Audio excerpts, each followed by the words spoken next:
Hello, আসসালামু আলাইকুম। ওয়ালাইকুম আসসালাম। কেমন আছেন? ভালো। ইনশাআল্লাহ।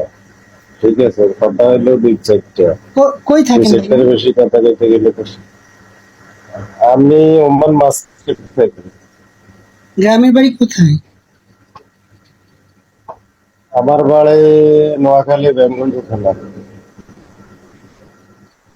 ও, আর বিদেশ কত বছর হয়েছে? হয়েছে মোটামুটি 11 বছর। পরিবারে কে কে আছে আপনার? আছে, ছেলে মেয়ে আছে। তাই তো। ছেলে দুইজন, মেয়ে একজন। ভালো। আপনার বাড়ি কোন ওকে, জায়গায় জানি করলেন? নোয়াখালী? নোয়াখালী। না, নোয়াখালীর মানুষ ভালো আছে। এরা মনে করেন কিপটা হইলো, মানে মেয়েদের প্রতি আসক্ততা, জান।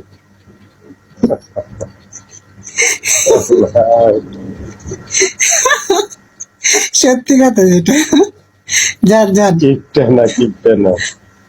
এরা বিজনেস বিজনেস বেশি বেশি বুঝে। বিজনেস বেশি বুঝে নোয়াখালীর মানুষ। আমার বাবা যখন ছোটকালে মারা আচ্ছা, গেছে ঠিক আছে। আমার বাবা যখন ছোটকালে মারা গেছে তখন বলেন। অনেক বছর আগে আমাদের, মানে অনেক কষ্টে দিন কাটাইতাম, ঠিক আছে। ওইখানে পাশে আমার মা একটা ফুটপাতে দোকানদারি করতো। আমি যেটা সত্যি সেটাই বলবো, এখানে মিথ্যে কোনো কথা বলার দরকার নেই। এখন আল্লাহর রহমতে ঠিক আছে, মধ্যবিত্ত ঘরের মানুষ, আমি বড় লোক না। এই জন্য আপনাদের কাছে আসা। ঠিক আছে।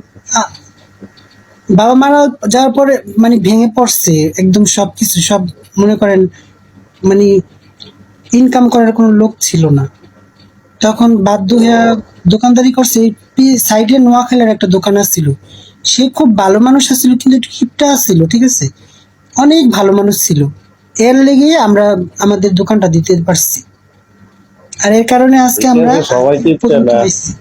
না সত্যি। সবাই কিপটা না, আর সবাই এক সমান না। দুই দুই জায়গায় দোকান দিচ্ছে রাস্তায়, ঠিক আছে। ওইখানে মোবিল কোটে ভাঙা দিচ্ছে, ঠিক আছে। রাস্তার দোকান দিতে দিব না, রাস্তার মাঝে কোনো দোকান দিতে দিব না। তারপর রাস্তার আইল্যান্ডের উপরে উঠছে।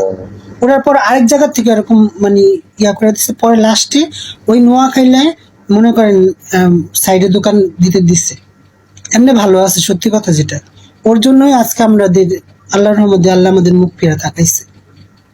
আপনি ঠিক কলম কাগজ আছে। নেন ভাইয়া, কলম কাগজ নেন। আচ্ছা, ঠিক আছে, আমি আবার ঢুকতেছি। আপনার আরেকজনের সাথে কথা বলেন, অসুবিধা নেই। আমি মোবাইলটা নিয়ে আসি। আচ্ছা ঠিক আছে, আর মোবাইল আরেকটা আছে, নিয়ে আসি। যান।